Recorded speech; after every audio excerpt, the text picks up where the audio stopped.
Uy, bakit ka na uwi? Wala daw po kami pasok. Anong lahat kayo? Hindi po, ano lang po. Grade 4 lang. Tsaka kinder.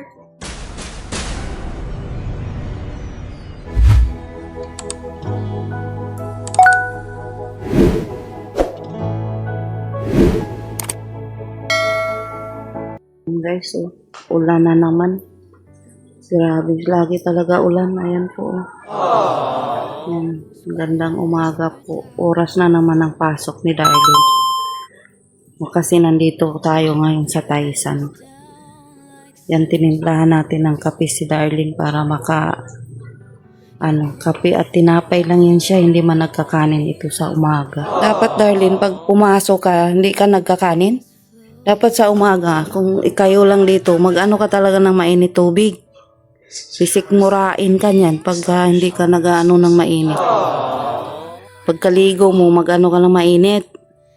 Nagiinom ka ba ng mainit bago pumasok sa school? Dapat nainom ka, bili na tayo ng gatas o kaya Milo. Ano bang gusto mo? Milo, gatas? Diba? Pag kayo lang dito, bago ka pumasok, kailangan dapat may laman nga yung tiyan mo. Sisikmurain ka niya, ngayon hindi mo pa maramdaman yan. Pag napuno na ng lamig yung sikmura mo. At hindi dapat soft drinks. Kasi, pag ikaw nagka-UTI, ikaw lang din ang magtiis. Hindi kami. Dapat palagi kang tubig, may dalang tubig. Kita mo si kuya rin mo, ang laki-laki ng lagayan ng tubig, 1.5. Di mo nakita yung nagiinom ng soft drinks. Bihira lang. Tubig talaga yan kasi mahirap magkasakit. Yung baunan mo ng tubig, hindi mo na ata nagamit yan. Dapat araw-araw may dala kang tubig. Ang pinaka-the best tubig talaga. Huwag yung soft drinks. Baka nasa school ka, puro ka soft drinks. Yung soft drinks, paminsan-minsan lang yan. O pwedeng once a week. Mahirap. Ay, may tinapay kaya dyan, Kainin mo yung tinapay. Kung kita mo, papasok ka na walang laman yung tiyan mo. Si kuya rin mo, pag napasok yan, kain talaga yan, baon, kanin. Yan, hanggang sa hanggang nag-college yan, kanin talaga. Hindi yan nagkakain sa labas, baon. Kasi nanghinayang siya sa labas, mahal. Pero may baon siyang pera, hindi niya ginagastos, iniipon niya. Pag mayroon siyang gustong bibilhin, nabibili niya kasi may ipon siya hindi na siya naghihingi sa amin. Yan. Dapat masipag sa gabi, pwede kung wala ka dito, gabi, lutuin mo na yung baon mo. Halimbawa, kanin, hindi naman napapanis. Lagyan mo unting kanin. Ay, suka. Tapos pwede mo na rin lutuin kung halimbawa hotdog ulam mo.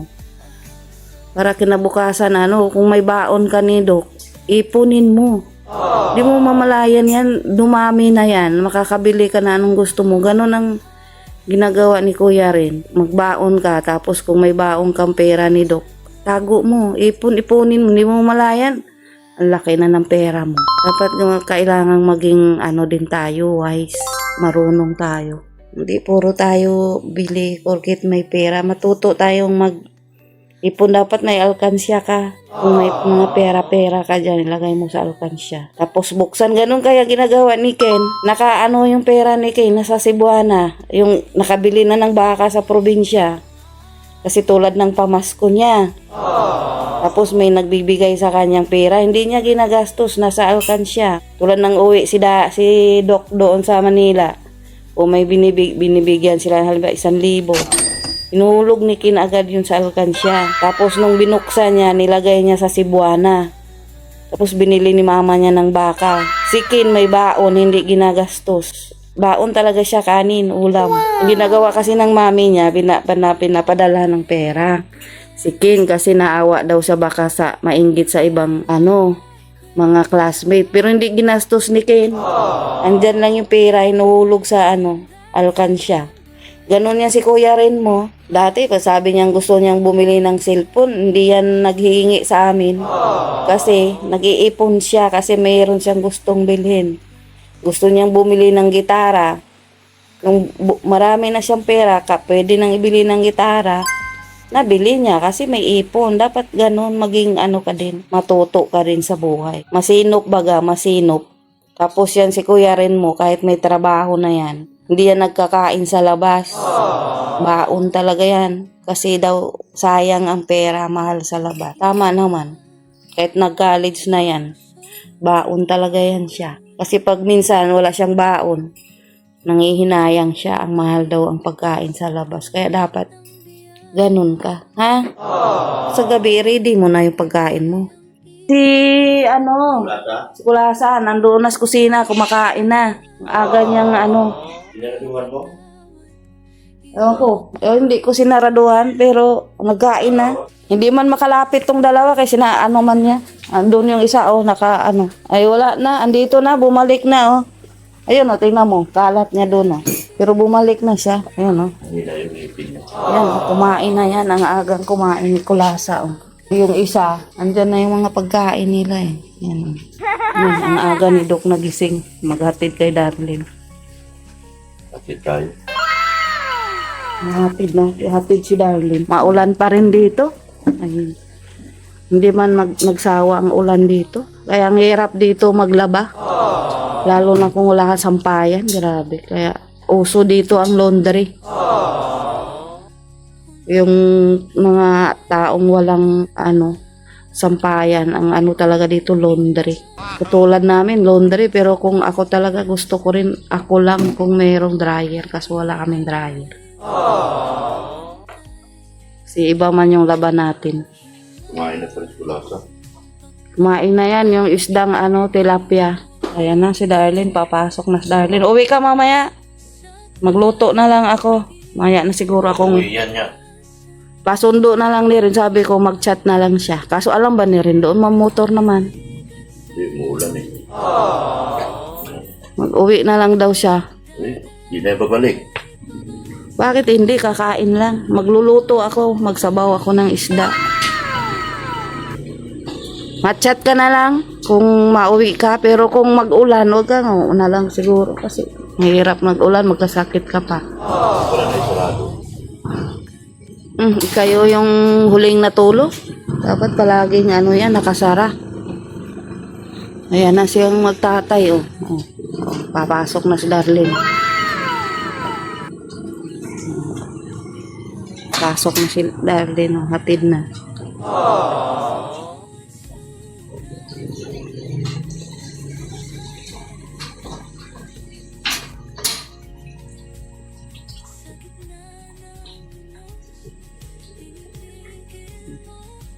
Ulan po kasi. Grabing ulan dito. Si Kuya rin. Tulog pa si Kuya rin. Tulog pa si Kuya rin. Maya pa yan. Kaya sabi ko, mauwi siya ng magluto ako ng sabaw. Magsigang po ako mamaya ng bangus. Yan na sila. Yan na sila ko. Ano pa man po, tagal din, mahaba-haba ang nila yung pahinga kasi 11 ata, 11:30 tapos 1 ang balik. Kaya si Bien dati, uwi lang din yan si Bien sa tanghali. Kasi nga ang mahaba pa yung tapos sinahatid na lang pagbalik. Yan ang papel ni Doc tuwing umaga dito. Hatid ni Darlene. Yan ang bahay ni yan yung bahay ni Reggie, nakapinising na. Unti na lang yan pag na pintura na lang ang nito. Pintura. Tapos yung sa loob, nakapinising na rin yan sa loob ata. Oo, nakapinising na yan sa loob. Yan, wala na sila. Alas na sila. Doon na si Darlene, wala ata si Bien. Hindi kasabay si Bien. Si Darlene lang yung nakita kong sumakay. Hindi na lang tong bahay ni Regine. Kasi meron na silang nabiling aircon. May aircon na yung silang nabili. Ayun, aircon. Tatlo yan. Tatlong aircon yung nabili. Binili no Doc para sa bahay na yan ni Regine. Kahapon bumili na naman sila ng anidoro. Sunod niyan, pagka pintura na siguro. Tapos tiles. Ang alam ko kasi pintura muna bago tiles. Kasi baka madudumihan yung tiles pag iuna ang tiles kabit. Kasi dito sa bahay na to, ang natatandaan ko, bago nagkabit ng tiles, ng mga tiles, ito, pinturahan mo ng bahay bago tiles. Siguro yan. Yan na, tapos bakod na. Bakod na yung, pagkatapos yung mga finishing na yan. Alam ko may nakapinis sa buong labas ng bahay, iba sa loob. Tapos narinig ko kay Doc, yung nagpinising sa labas ng bahay, siya na rin ang magbabakod. So, unti na lang to. Matatapos na to. Kasi may kanyang ina-assign si Doc. Yung sa labas na nagpinising, siya ang magbabakod. Pagkatapos dyan sa finishing sa lahat ng labas ng bahay. Iba din yung nasa loob ng bahay. Yan. Tapos pintura na yan. Tiles na. Tapos na. Ganun lang ang yan, bilis lang yan. Ayan na si Doc, nagbalik na si Doc. Si Doc na ata yun. Nagbalik na si Doc, galing naghatid kay Darlene. Ayan na, bumalik na. Bilis lang. Bilis lang. Nandyan lang naman po sa, unahan unti lang yung school ni Darlene. Malapit lang. Kasi kaya nga si Bien pag tanghali, pag nauwi, sa tanghali, lang siya, naglalakad. O kaya sa hapon, lakad lang din. Malapit lang naman. Naglalakad lang yan sila minsan ni Darlene. At saka si Bin sa hapon. O lakad lang yung dalawa kasi. Malapit lang naman po. Kaya naman hinahatid kasi po, maulan. Yung iba nga, mas malayo pa. Naglalakad lang sila. Pag napasok, mas malayo pa. Yung mga kapatid ni Patrick, andun din nag-aral yung bunso. Hindi ka sabay si Bien? Hindi na sumasabay si Bien sa inyo? Kaya siya. Hinahati din ni Padi si Bien? Dati kasi kasabay siya lagi. Alas 6.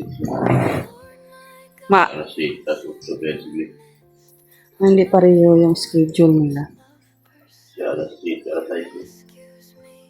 Kaya, hapon ko sana pero parang nangihingi si Bisaya pagkain ng itik. Sa itik na. Sa itik na lang to. Bahaw na kasi to eh.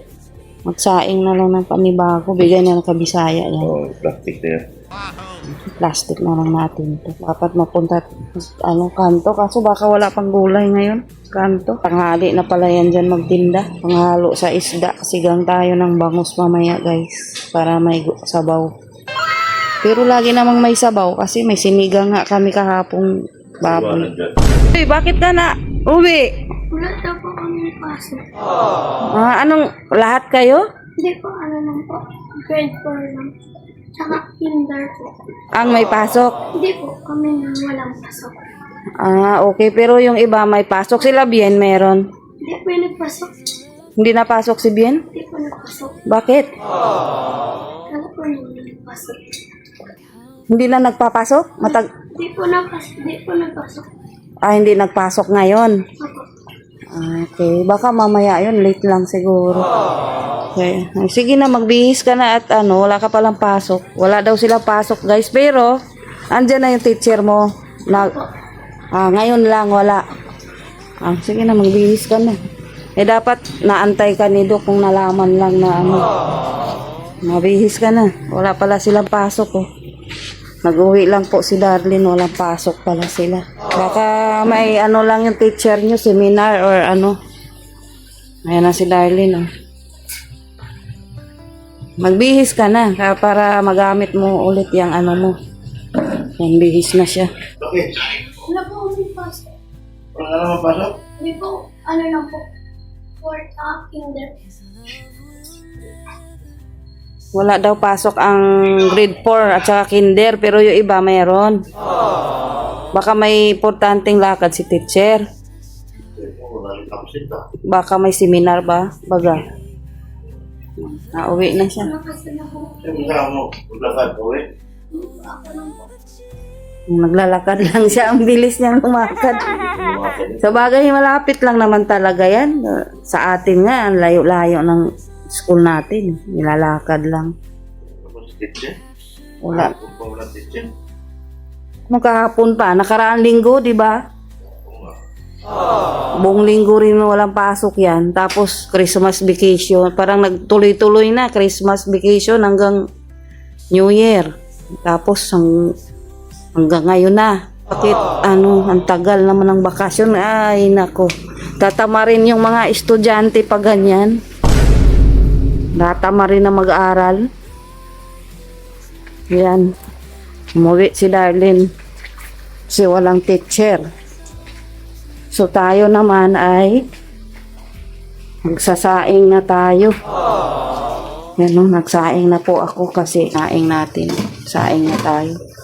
Tapos mamaya punta tayo dun sa kanto. Magbili tayo ng ulam. Baka bangos, sinigang bangos lutuin ko guys.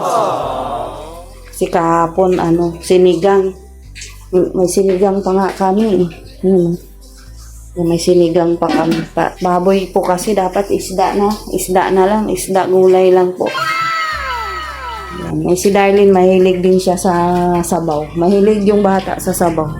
Kasi pag magsabaw ako, kung may prito, doon siya sa sabaw eh. Buti nga hindi mapili sa pagkain. Nakain siya ng may sabaw. Sabaw nga lang yung gulay.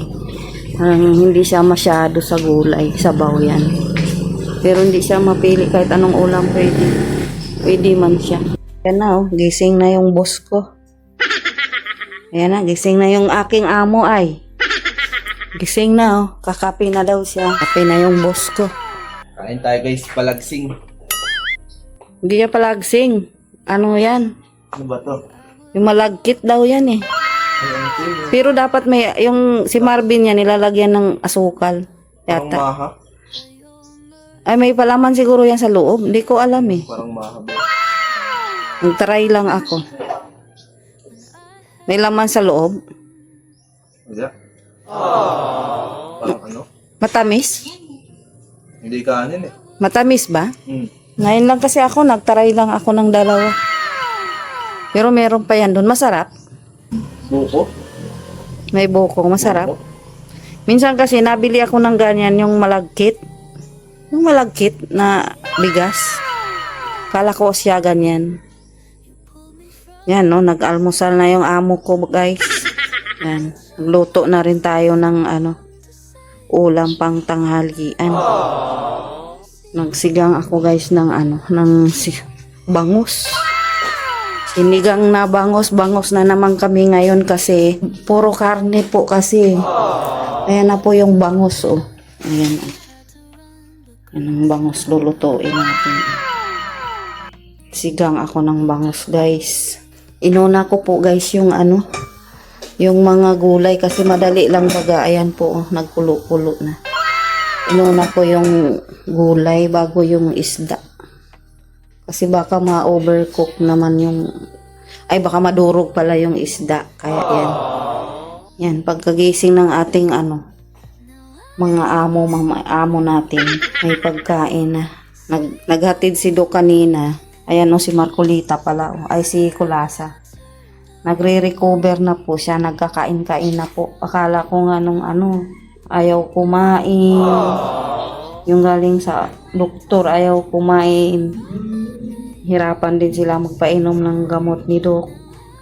Pero, ay, Kulasa. Okay na si Kulasa. Medyo masigla-sigla na siya at nagkakain-kain na rin. Yan, si Kulasa. Kawawa naman. Sobrang laki kasi pala yung kanyang baby. Kaya, nahihirapan si Kulasa. Ay, hirap na hirap si Kulasa. Yan, lalakad na yan siya. Nakain na po siya. Kasi po, yan, kumakain po siya yan. Yan. Isda na tilapia yan. Yan. Kain na siya. Yan. Kumain na po siya kanina maaga pagkagising ko yan. Kumain na siya.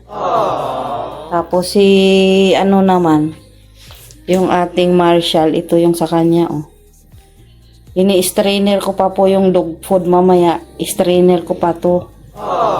Strainer ko pa yan, dog food ni Marshall. Yan. Kailangan pa yung i-strainer. Yung parang lugaw na baga siya, malambot. Kasi pag matigas din, yung sticky siya, ayaw din ni Marshall kainin. Kailangan yung parang tama lang, hindi mabasa. ay hindi sobrang lambot, yung tama lang. Yan kakainin ni Marshall, pero pag hindi, na medyo spiso, ayaw niya. Tulad kagabi, di kinain, pero nung dinagdagan ko ng tubig, naubos. Ganun ka si Marshall, pero okay na po siya. Kasi dati, hindi talaga nagkain yan. Sinusubo namin yan ni Doc. Pag ako lang mag-isa, nahihirapan ako pagpakain ni Marshall. Pero ngayon, yan na, kumain na siya. Pero ngayon si Marshall, yun nga, ini-strainer ko pa yung pagkain. Pero nakain na siya mag-isa. Hindi ko na sinusubuan. Yan. Yan na talaga, matyaga talaga. Kasi kung wala kang tiyaga, ay nako, ang mga alaga dito. Tulad ni Marshall, hindi mo alagaan yan sa pag-strainer ng pagkain niya. Wala, gutom. Ito, mga pusa, pagkagising mo, yan ang ko. Una silang bigyan ng pagkain yung mga tulad ni Marshall. Kaso yung yung si Dokyo, yung aso nila Padi, yan din kasi numulusot lang sa gate namin. Uubusin yung pagkain ng mga pusa. Yan. Kaya minsan naiinis ako. Hindi makakain mga pusa. Yan, nagkakain na si Kulasa. Baka na to, sabi ko, mabubuhay na to si Kulasa kasi kakain na nung una talaga, natatakot kami kasi ayaw, ay nag-aalala, hindi natakot, parang nag-aalala kasi ayaw kumain kasi siguro dahil sa operasyon niya. Cesarean po kasi yan si Kulasa, ang mahal nga ng nabayaran daw ni Doc, 14K. Ay sus, Ginoo, talo pang tao. Alam nyo guys, ako nanganak kay Rin, walang bayad sa ospital. Si Marcolita ay si Kulasa nanganak. Ang laki ng gastos, pambihira si Kulasa. Grabing mahal si Kulasa manganak, tapos hindi pa nabuhay. Ito na yung dalawa. Nanganak ako ni Rin guys. Walang gastos sa ospital. Sa pamilya ako nanganak. Walang gastos. Si Kulasa ng anak ay grabing mahal. Yung pambira, patay pa yung anak niya. Sabi ko, gumastos ng ganun kamahal, wala pa yung baby niya, namatay pa. Grabe, talo pa akong nanganak. Si Rin, walang bayad. Ako nanganak ni Rin, si si Kulasa. 14K, saan ka niyan? Ayan na siya, oh. Diba, naglalakad na kahit papaano. Ayan, kahit papaano, nagkain na yan siya ng tilapia. Yan, kasi parang naano-ano na yung operasyon niya. Okay na si Kulasa. Nakakain na rin yan kanina ng Ayan yung mga pusa ko. Ubus na pagkain. Hindi ko alam kung si Dokyo na naman ang kumain kasi nalusot lang po siya dyan sa gate. Tumulusot lang si Dokyo dyan sa gate na yan. Yan na lang yung namin, mga alaga. Yan, at titignan na natin yung ating sigang. Ilagay na natin yung Lalagay ko na po itong bangus. Ilagay na natin si bangus guys para ayan na, hindi masyadong maluto yung ating gulay. Yan. Yan. Dalhan ko na rin si nito sa kabila, si Biancy. Para may sabaw. Mahilig din si Biancy sa sabaw. Kasi marami-rami naman po. Dalhan ko rin si Biancy na nito sa bahay, sa kabila. Uwi po tayo mamaya doon kay Biancy. Ngayon nasa school si Biancy pa ngayon. Mamaya pa yung hapon. Dadalhan ko na lang ng sabaw. Mamayang hapon tayo babalik doon. Yung natin. Sigang yan. Kasalma na rin si Biancy dyan guys. Oo. Kasi marami-rami naman ako. Nandito yan sa bahay. Kasi si Darlene din. Si Darlene, mahilig din sa sabaw. Mamaya, tawagin na natin si Darlene. Tawagin natin pag naluto. Umuwi po si Darlene pala. Bumalik. Wala daw pong pasok si Darlene. Ayan, ito yung tampong natin. Uhugasan na natin. Isa-isa yan. Ayan na yan guys. Ilaglag na natin yan mamaya doon sa kaldero natin. Yan na, luto na yan. Tawagin na natin si Darlene. Umuwi po kasi si Darlene, wala daw pong teacher, wala silang pasok. Pero hinatid po ni Doc. kanina. Si Doc nga ang nagising alas 6. Gumising si Doc ng alas 6. Ginising niya si Darlene. Eh ngayon, tulog naman si Doc. Kasi po umuulan po dito. Lakas ng ulan kanina. Pagkahati ni Darlene, natulog ulit si Doc. Yan. Kaso pag wala ako dito, yan, walang nagluluto. Bili lang daw sila sa labas. Bili ng lutong ulam. Tsaka ito guys, bumili tayo ng honey. Yan. Nagkakape si rin ng kape stick. Ito din po yung kape ni rin, oh. Pero hindi asukal ang pinalagay ko, honey. Sabi ko, lagyan ng honey, 1 kutsara lang.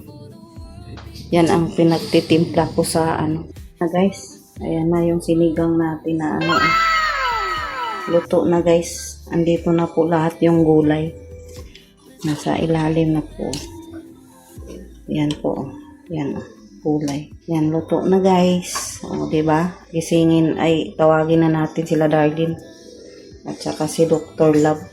Ito na.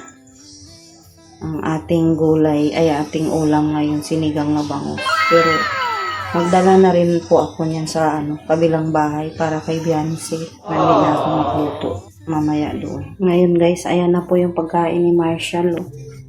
Ganun po kalambot yung pagkain ni Marshall. Parang ano, lugaw at kailangan ko halu-haluin kasi yung mga nagbuo-buo, ayaw din niya. Kaya ang nangyari, ganyan talaga siya. Oh. Yan, pinagtsatsagaan ko. Pag sobra namang ano, yung sticky, ayaw talaga niyang kainin yan. Kaya tinatsagaan ko na lang. At least hindi ko na sinusubuan si Marshall. Yan guys, oh. Ito naman yung tubig niya. Oh. Araw-araw ko po ito ginagawa kay Marshall. O pag ngayon maaga, halimbawa maaga siya nakakain. Halimbawa maaga, pagdating ng tanghali, o mga bandang 1:00, 2:00, pag naubos ito, i-ano ko naman siya, lagyan ko ulit lagyan ko ulit tong lagayan ng pagkain niya. Yan, lagyan ko ulit, tapos sa gabi ulit. Parang 3 beses din siya nakain sa isang araw. Yan na, ilagay na natin at pakainin na natin si Marshall. Yan, yan, ang pagkain ni Marshall. Kaya ngayon tatawagin na natin si Marshall para makakain na po ang ating Marshall. Yan, oh, tulog pa sila dito. Oh. Tulog pa yung magdaddy ko. Oh. Ayan, oh, kita nyo yan, si Marshall. Oh. Ayan yung ano namin. Oh. Ang aming daddy tulog-tulog pa. Ayan, oh, si Marshall. Hindi yan siya bababa dyan kung hindi mo siya kukunin. Ayan, dyan yan siya. Sa lagi yan sa ano, sa tabi ni daddy niya. Ayan na. Ayan na. Ang tsatsal, ang tsatsal, ang potatsal, ang tsatsal, ang tsatsal ni mami. Tsatsal ni mami yan. Ain na. Kain na ikaw. Ando na yung pagkain mo. Yan ang buhay ni Marshall. Kung minsan nasa ilalim siya ng unan, nasiksik siya dun sa mga unan. Yan. Yan lang. Tulog-tulog lang yan sa dyan. Hindi naman siya nagbaba dyan pag ano, may tao pang nakahiga. Dyan lang din yan siya. Kain na kayo. Ay, pangbihira yan tanghali na. No, walang balak, Shal. Walang balak. Lumabas ng kwarto. Yan, lumabas na yan siya kanina. Umihi dun sa labas. Sa gate. Bumalik din siya dito. Ayan, oh. Tulog pa yung amo namin, oh. Yan, galing din yan siya naghatid din Darlene kanina. Yan na, oh. Halika na. Halika na, kain mo na. Balik ka lang dyan mamaya. Dali na. Oy, sus. Dali na. Dali na. Kakain na baga tayo. Kain ka muna, tanghali na. Ayan na, oh. Yan, pakainin na natin si Marshall. Kain na Marshall. Kasi nakaluto na si mami ng ulam. Si Marshall, kain na din. O, diba? Yung isa kong amo, ayan, oh. Isa kong amo. Nakatapi pa. Tapos na siya magkape. Wala nang laman. Natapon eh, no? Wala. Natapon sa sahig. Hello guys. Guys. Tinapon ko na nga eh. Narinig nyo guys. Natapon daw ang kape. Pambihira. Yan ang papel ko dito guys.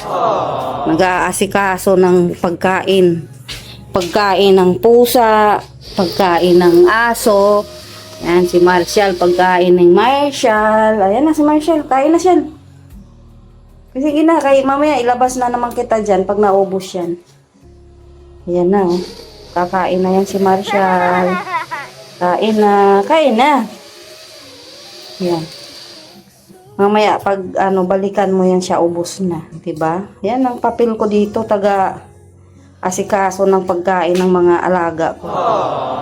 Pusa, aso, tao. Yan, maglinis, luto.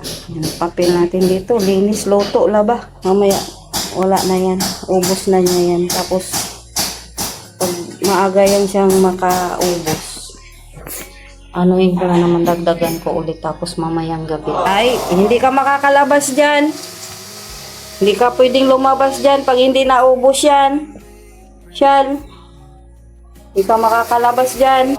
Kain ka na. Totoo na yung sinigang. Yan, kakain na si Darlene. No? Nakaluto na tayo ng sinigang. Kasi wala siyang pasok ngayon. Ika na, kumain ka na, Darlene. Kain na si Darlene kasi nakaluto na tayo.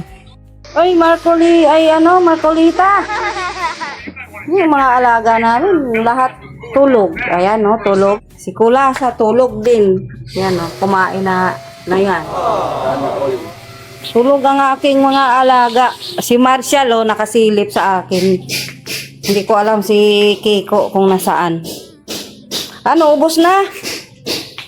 Ubos na, meron pa. Hindi ka makakalabas dyan. Pag hindi yan naubos, sige ka. Isara natin kasi lumalabas si Marshall dyan. Yan, oh, sinasara ko. Tulog yung alaga ko. Si Kiko, wala. Baka nasa labas. O nasa loob. Baka nandito sa sala. Wala. Wala dito si Kiko. Dito yan siya eh. O kaya dito. O baka nandun na sa kwarto. Kasama ng daddy niya. Wala. Sarado na natin. Tulog pa yung tao dyan. Ayan na, nagkain na si Darlene, oh. Yan. Yung kaano ni Darlene kasi walang pili sa ulam. Kung pwedeng sabaw, pwede siyang prito. Yan, oh. Iba kasing bata, ayaw ng isda, pero siya, nakain siya ng sabaw. Sabaw na isda. Yan, yung kagandahan niya kasi nakain siya kahit walang pili. Ibang bata kasi ayaw eh. Ayaw kumain ng pili sa ulam. Tulad nung apo ko, si Gabriel. Inuulam, hotdog, spam lang. Pero ngayon natututo na rin sa itlog. Itlog. Yan, sabaw-sabaw. Yan, kaya buti si Darlene nakain ng mga sabaw-sabaw. Yan. Dapat walang pili sa pagkain para hindi naman pwede palagi hotdog. Masama naman palaging hotdog. Yan. Si Ken naman, nakain si Ken. Sabaw lang, hindi nakain ng isda. Sabaw. Yan. Hindi siya nakain ng isda, pero si Darlene nakain. Tilapia, bangos. Yan, nakain siya. Hindi kami sabay-sabay kumain kasi yung boss namin ay tulog pa. Kasi pagkahatid kanina ni Darlene, natulog ulit. Si Ren naman, katatapos lang magkape. So, hindi kami sabay-sabay kumain. Katatapos lang kape. Ako naman, kakakain ko lang din ngayon nung binili ko parang suman. Pero ata siya, kamote or ba yun? Bigas? Hindi ko alam eh. Pero masarap. So siguro maya pa tayo makakain ulit. Ay, makakain yan. Kasi kakakain lang natin ng suman.